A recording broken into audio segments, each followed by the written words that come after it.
Drop the hay bale and put your hands where I can see them. That's the first thing I heard that morning, before coffee, before eggs, before I'd even scratched my beard or fed the chickens. I turned around mid-squat, holding a 40-pound bundle of alfalfa, and found myself staring down the business end of a fluorescent pink taser, wielded by a middle-aged woman in pearls, a sun hat, and a look that could curdle milk. She was flanked by a man who looked like he'd rather be anywhere else, clutching a clipboard and standing in ankle-deep goat poop. You are in direct violation of Homeowners Association Regulation 42B, unauthorized livestock with aggressive tendencies, she declared like she was commanding a SWAT raid instead of harassing a man on his own ranch. I blinked. Lady, this ain't a subdivision. This is a ranch. And you're standing in goat SH. She cut me off. You're under citizen's arrest. You ever have one of those moments where reality detaches from your body and floats above you, watching everything unfold like a fever dream? That was me, watching Karen, self-declared HOA president of a neighborhood 50 miles away, attempt to zip-tie my wrists with dollar store plastic restraints while my goat, Sassy, chewed on the hem of her sundress. The man beside her, Ronald, as I'd later learn, was sweating bullets, obviously regretting every life decision that led him to this exact moment. He tried to say something, but Karen shot him a glare that could blister paint. He has a non-compliant tractor, Ronald. And that scarecrow is a safety hazard. Now let me give you a little background here. I've owned this ranch for the better part of 15 years. Built it up from nothing after my old life in the city chewed me up and spit me out. I moved out here for peace, freedom, and the kind of quiet only broken by the occasional goat screaming like a banshee at 3 a.m. The last thing I expected was to be raided by a rogue suburban HOA acting like they were running a paramilitary operation. But apparently, the HOA from a development 40 minutes east decided to launch a satellite expansion program, and through some mysterious and likely forged paperwork, claimed my ranch as part of their beautification initiative. I told her politely, rancher politely, that she was out of her mind and needed to get off my land before I called the actual authorities. She smirked and informed me that she was the authority now. Ronald, show him the map, she snapped. Poor Ronald fumbled with the clipboard, revealing a color-coded map that looked like a toddler had attacked it with highlighters and glitter glue. As you can see, Karen pointed, your property falls under our jurisdiction due to your proximity to Scenic Meadows Phase 3. I looked at the map. Scenic Meadows wasn't even on the same power grid as my ranch. Karen, you're trespassing, I said, dropping the hay bale and stepping toward her. That's when she whipped out the taser. One more step and I will neutralize, she said, eyes wide with suburban fury. That's when Sassy, my ever-curious, mildly violent goat, decided she'd had enough of this nonsense. With a mighty "bah!" she launched herself off the porch, straight into Ronald's chest. He went down like a sack of potatoes, landing squarely in the trough.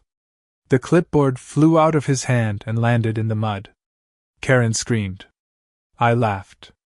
I pulled out my phone and called Deputy Hank. Now Hank and I go way back. He's the only lawman within a 20-mile radius who knows the difference between a real problem and a city slicker tantrum. Hey Hank, I said, real casual. You might want to swing by. I've got a situation involving zip ties, a taser, and an illegal HOA invasion. There was a pause. Karen again? He asked. Worse, I said. She brought paperwork this time. While we waited for Hank, Karen paced the front yard like a general preparing for battle. This is your final warning, she shouted. Remove the unauthorized fencing, relocate the goats to an HOA-approved livestock enclosure, and replace your scarecrow with one that adheres to the approved design template. I just stared at her. Lady, that scarecrow's wearing my old jeans and a cowboy hat. He's family. She ignored me and started recording on her phone. This is going on the HOA Facebook page, Ronald. You better not be unconscious. We need witnesses. When Hank's cruiser rolled up the dirt road, kicking up dust and goat pellets, I breathed a sigh of relief. Karen, however, squared her shoulders and waved him down like she was flagging a valet. Officer, she shouted. "Arrest this man immediately. He resisted a lawful citizen's arrest and endangered my life with a violent animal." Hank got out of the car, leaned on the door, and looked at me. "What did she say about Sassy?" "Violent animal," I said. "Apparently the goat is a weapon now." Hank turned to Karen. "Ma'am, you do realize you're on private property, and none of this is even remotely legal?" Karen marched up to him with a stack of stapled documents, most of which were upside down. "I have full authority under HOA Expansion Clause 12, subpoint C. It clearly states I may take action if the community is under aesthetic threat." Hank took the papers, glanced at them, and chuckled. "Ma'am, this is a takeout menu. And this here is a birthday invitation for a child named Trevor." Karen's jaw dropped. Ronald moaned from the trough. Sassy bleated in triumph and jumped on the porch like she just won a Nobel Prize. Hank looked at me, deadpan. "Want me to charge her with trespassing, or just let the goats handle it?" I smiled. "Let the goats handle it for now. But keep the paperwork for evidence. Especially Trevor's invite, his party sounds lit." Karen was forced to retreat, dragging a soggy, confused Ronald back to their minivan while Hank supervised. But I had a bad feeling this wasn't over. The way she stared at my porch, my goats, even my scarecrow, it wasn't defeat. It was planning. She'd be back. And next time, she'd bring backup. Back inside, I sat down on my porch swing, coffee finally in hand, watching the dust settle as Karen's van peeled out of my driveway. Sassy curled up by my boots, chewing on a garden glove like nothing had happened. I took a sip of lukewarm coffee and muttered, "Suburbanites are gonna be the death of me." Little did I know, this was only the beginning. The HOA war had just begun. By noon the next day, the ranch was quieter than a Sunday church before the preacher walks in.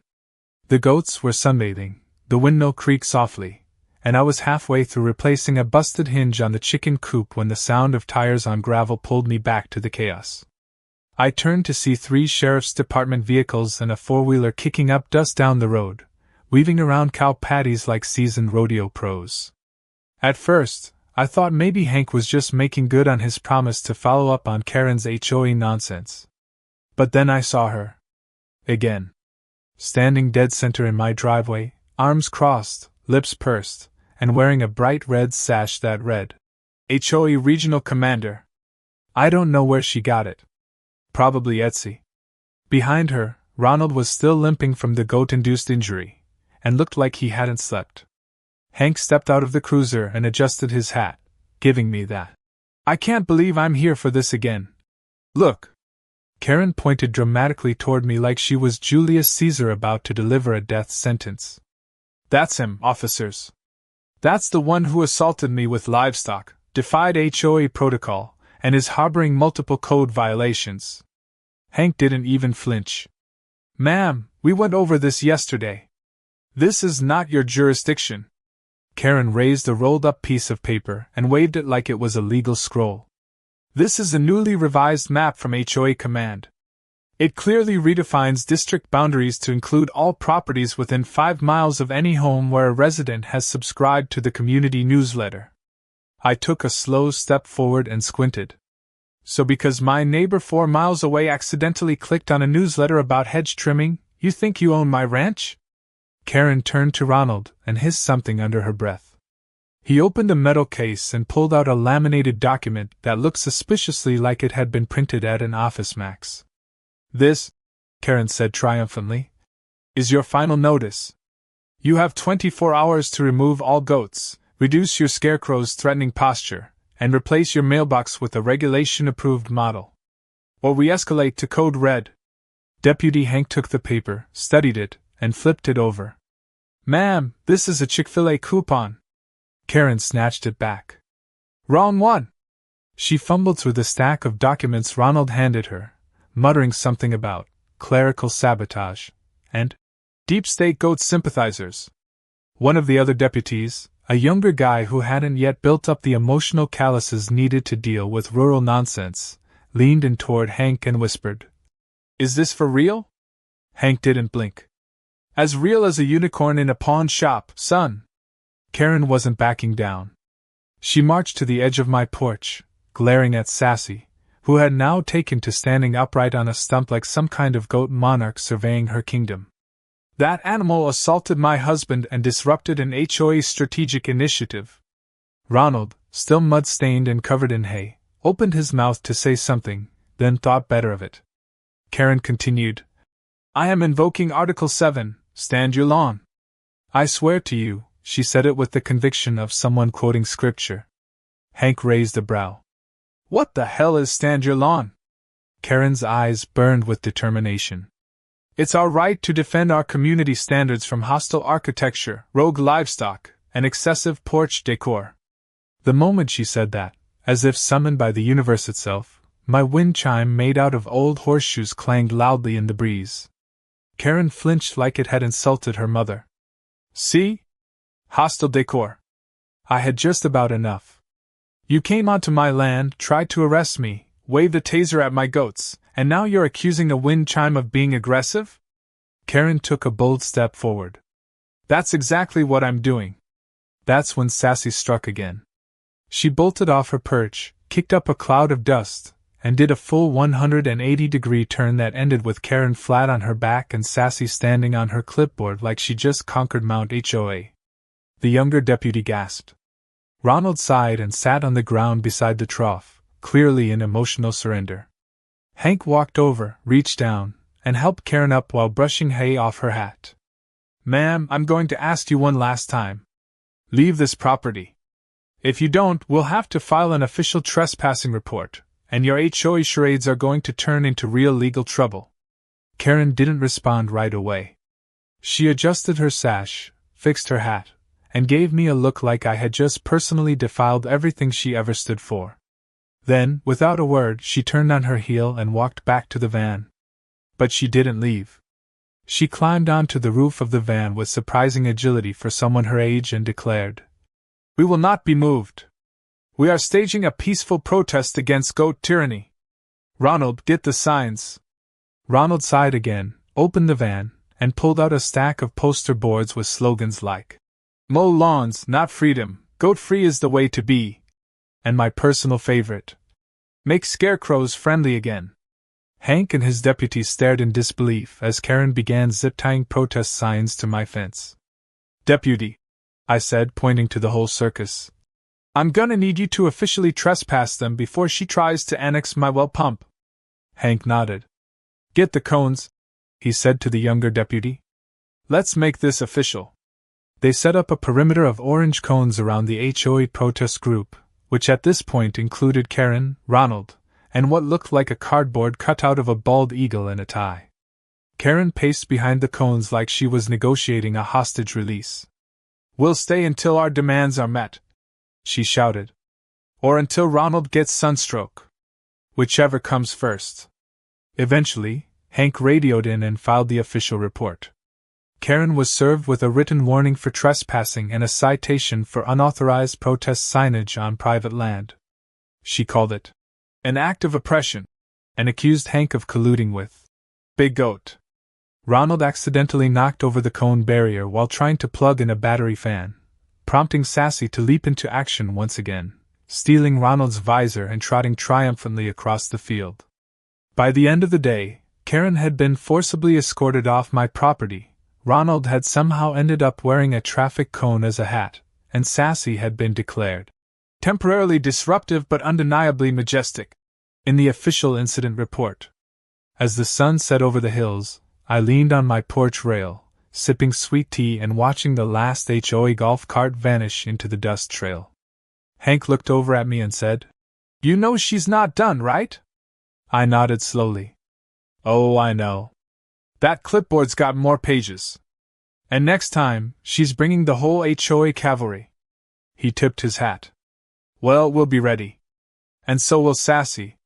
We both looked at the goat, now proudly wearing Ronald's visor and chewing a protest sign. I muttered, She's a national treasure. The wind picked up, the horseshoes clanged, and somewhere in the distance, I swear I heard Karen scream, We'll be back! Like she was auditioning for a villain role in a Hallmark action film.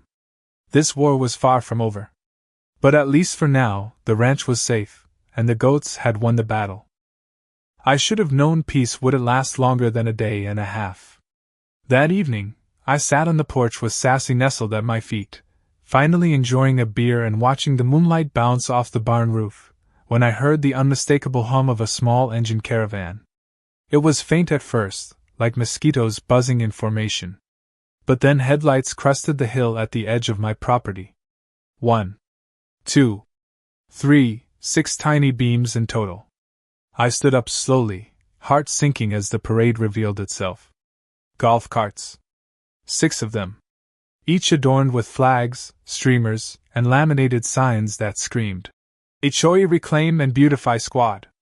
In the lead cart stood Karen like a deranged parade marshal, megaphone in hand, eyes gleaming with vindication.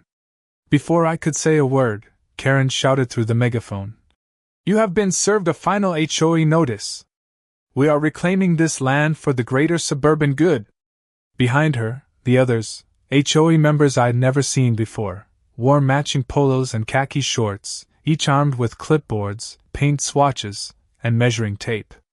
Ronald was driving one of the carts, naturally, and looked like he'd aged 5 years in the last 48 hours. I swear the man gave me a silent plea with his eyes that said, "I didn't want this." They parked right in front of my barn, forming a semicircle like some ridiculous HOA Stonehenge. Karen hopped down and gestured toward the barn with a dramatic flourish. "This structure," she declared, "violates our height-to-fence ratio and exceeds the maximum rusticity limits for approved structures." I blinked. "Rusticity?" She nodded solemnly. "Too much barn. Not enough charm." Her clipboard brigade fanned out like bureaucratic stormtroopers, measuring every inch of fence, scribbling in notebooks, and taking photos of my goat pen like it was a crime scene. I followed one of them, a nervous man named Carl, who flinched every time a goat bleated. "Do you people not understand this is my land? I have a deed. A literal paper deed. This isn't part of your neighborhood." Carl adjusted his HOA-issued visor and muttered, "Karen said it counts if the breeze from your windmill reaches the subdivision." That was a new level of insanity, even for her. I was about to respond when I noticed 2 of the HOA members trying to staple a sign to the front of my porch. It read, "Welcome to Scenic Meadows North Annex. A lawnful life awaits." That's when I lost it. Nope. Absolutely not. I strode over, ripped the sign down, and shouted for Hank. Of course, I'd already texted him the moment I saw the golf carts crest the hill. I figured this kind of madness deserved backup. Right on cue, his cruiser rolled in with its lights off, tires crunching gravel quietly like a country ninja.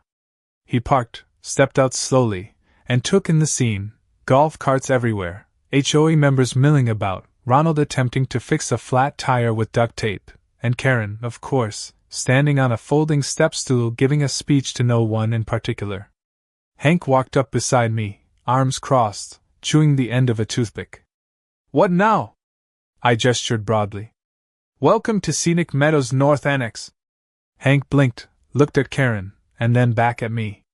"That real?" "They're annexing my ranch," I said flatly. "Apparently, the wind from my windmill puts me under HOA jurisdiction." Hank exhaled slowly. "I've seen some wild things in this county. But this might be the dumbest." Karen noticed Hank and immediately marched over. "Deputy! You're just in time. We're executing a full compliance sweep under Article 14C, Emergency Expansion of HOA Influence in Areas Deemed Aesthetically Underwhelming." Hank raised a hand. "Ma'am, you cannot just annex private property." Karen smiled like someone who just found a legal loophole on Pinterest. "We're not annexing. We're integrating. For the good of the community." Ronald sneezed loudly behind her, possibly allergic to bulls. Well, you know. Hank pulled out a notepad. "All right. Let's make this official. Name of your HOA?" "Scenic Meadows," Karen replied proudly. "Charter filed with the county?" She faltered for a second, then waved toward Carl. "Carl handles our legal affairs." Carl dropped his clipboard in panic and muttered something about still waiting for a return email from LegalZoom. Hank scribbled something down. So no charter, no legal jurisdiction, and no permission to be here. Sounds like trespassing again. Karen's eyes narrowed. We're not trespassing. We're community building. It got worse. Much worse. That night they set up camp. Actual tents. Lawn chairs. Tiki torches. They called it a Transitional Beautification HQ. They even had matching lanyards and badges. Karen said. Supreme Law Enforcer. Mine, apparently, labeled me as a high-risk non-compliant unit. They began conducting surprise audits, measuring the height of my grass, counting the number of flower pots, and rating my welcome mat for emotional approachability. One lady gave it a 3 out of 10 and said it lacked suburban warmth. Then came the surveillance van. I spotted it around 2 a.m., parked just past the tree line. It had tinted windows and a massive HOA magnet slapped on the side. Curious, I approached it quietly with Sassy in tow. The moment I knocked, the door opened and out stepped a teenage boy in a Scenic Meadows hoodie holding a bag of Cheetos and a headset. Hey, he said casually. You the guy with the goats? I blinked. What are you doing in my field? He shrugged. Karen paid me to live stream code violations for the HOA TikTok. She said it's important for engagement. I walked back to the house in stunned silence, my faith in humanity flickering like a dying bug zapper. By sunrise, the HOA had installed a fake white picket fence along the edge of my pasture and put up future site of HOA welcome fountain signs. Sassy peed on one immediately. That's when the spark of rebellion hit me. If they were going to treat my land like a battleground, then I was going to fight back, with goats, memes, and whatever else it took. I gathered my phone, rounded up the goats, and filmed a slow-motion video of Sassy kicking down an HOA sign with dramatic music blaring in the background. I posted it with the caption, "The Great Goat Rebellion Begins. #NoHOAZone." It exploded overnight. 10,000 views in an hour. People started showing up with signs, cheering on Sassy. Some brought snacks for the goats. One guy in a tie-dye shirt handed me a petition called "Free the Fence Line." The local news caught wind. A crew arrived in a van, asking for an interview. Karen tried to cut in and declare herself the voice of the homeowners. But the reporter took one look at the goats and said, "I'm going with the guy who owns the land and the livestock." Karen was not pleased. She called for an emergency HOA meeting in tent number 2 and declared the entire situation a PR disaster of suburban proportions.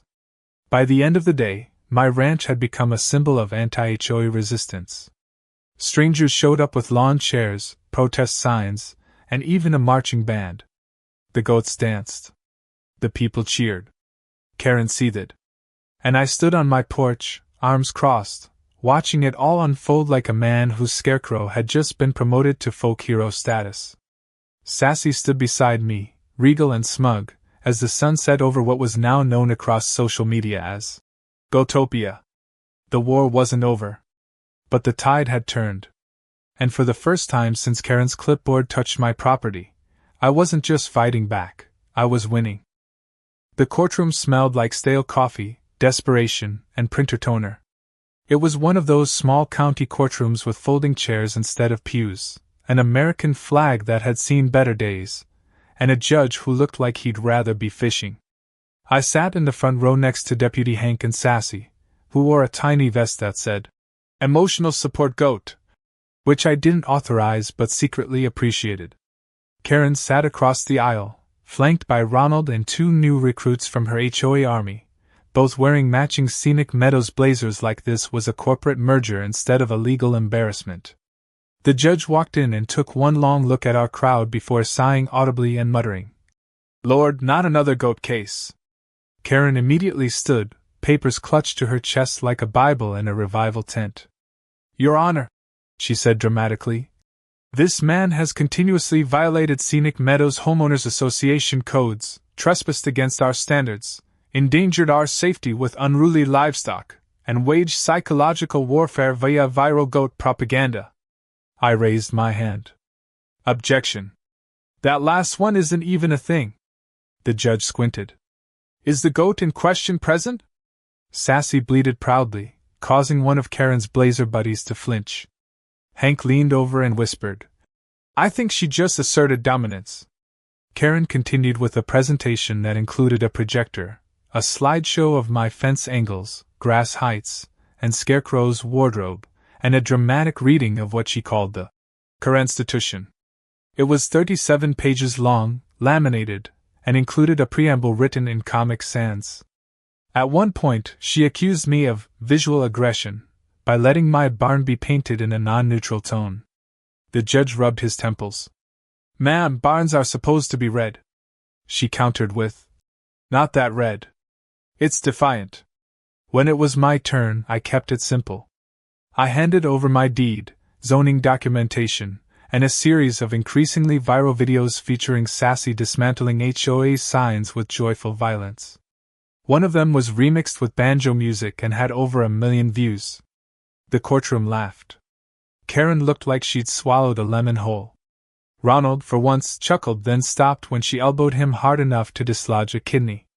I explained, calmly and clearly, that I had never consented to HOA oversight, that my ranch predated Scenic Meadows by 15 years, and that I had never joined their association, attended their meetings, or accepted any of their bylaws. I ended with, I just want to be left alone to raise my goats, grow my tomatoes, and live in peace without being ambushed by golf carts and passive-aggressive lawn notices. The judge leaned back in his chair, stared at both parties, and then looked at Sassy. She tilted her head, blinked slowly, and let out a single, perfect bleat. He smiled for the first time that day. I rule in favor of the defendant. The HOA has no legal authority over his property, no jurisdiction, and frankly, no business harassing a man about his Scarecrow's personality. Karen gasped so loudly it echoed. The judge continued, This court further advises Scenic Meadows HOA to cease and desist from any further attempts at annexation, enforcement, or surveillance of this man's ranch, goats, or lifestyle. Then he looked directly at Karen. And ma'am, I suggest you find a hobby that doesn't involve clipboards. Outside the courtroom, a small crowd had gathered.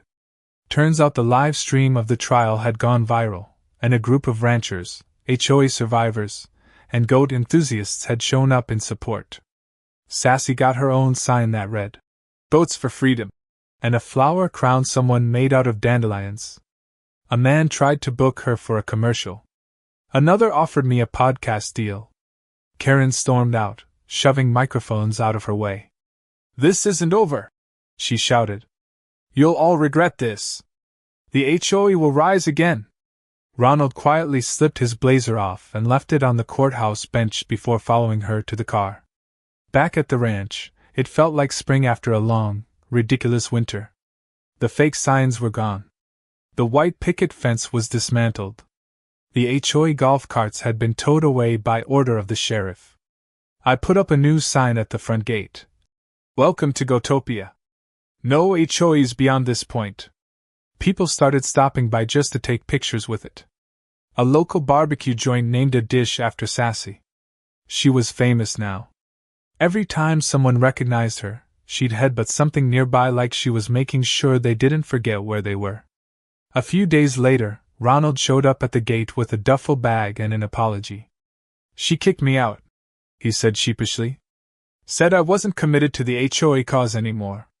Which, to be fair, I wasn't. I let him crash in the guest cabin and gave him some chores to do. He was surprisingly good at feeding goats and fixing fences. One night over a beer, he looked at me and said, You ever feel like you were trapped in a spreadsheet that learned to walk? I nodded. Every time Karen speaks. The ranch settled back into a rhythm. The goats grazed in peace. Sassy ruled her domain like a benevolent monarch. I got my porch swing back. The media frenzy died down, though once in a while someone would still send fan mail addressed to Deputy Goat. Hank stopped by often, always with a new story about someone in town trying to start their own version of an HOA and being shut down immediately.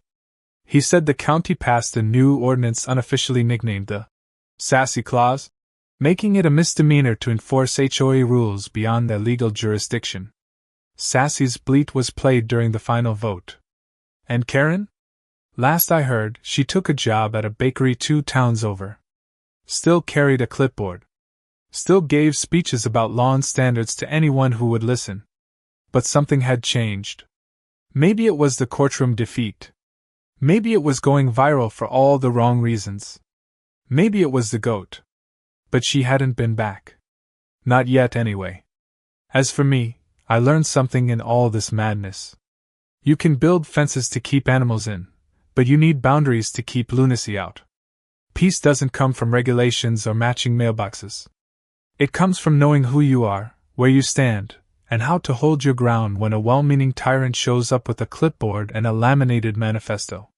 That night, as the sun dipped below the hills and turned the sky the color of rust and honey, I sat on the porch with Sassy beside me, Ronald strumming a guitar by the fire pit, and Hank kicking back in a lawn chair. The windmill creaked, the goats settled in, and the world, for once, felt quiet. Then Sassy stood up suddenly and stared down the road. "What's she see?" Hank asked. I looked toward the horizon, squinting. In the distance, a minivan rolled slowly along the gravel path, its headlights dim, its silhouette eerily familiar. "Is that?" I didn't answer. I stood slowly. Sassy's tail twitched. Ronald put down the guitar. And then, faintly, just barely, the sound of a clipboard snapping open carried on the breeze. I cracked my knuckles, took a long sip of tea, and muttered, "Here we go again."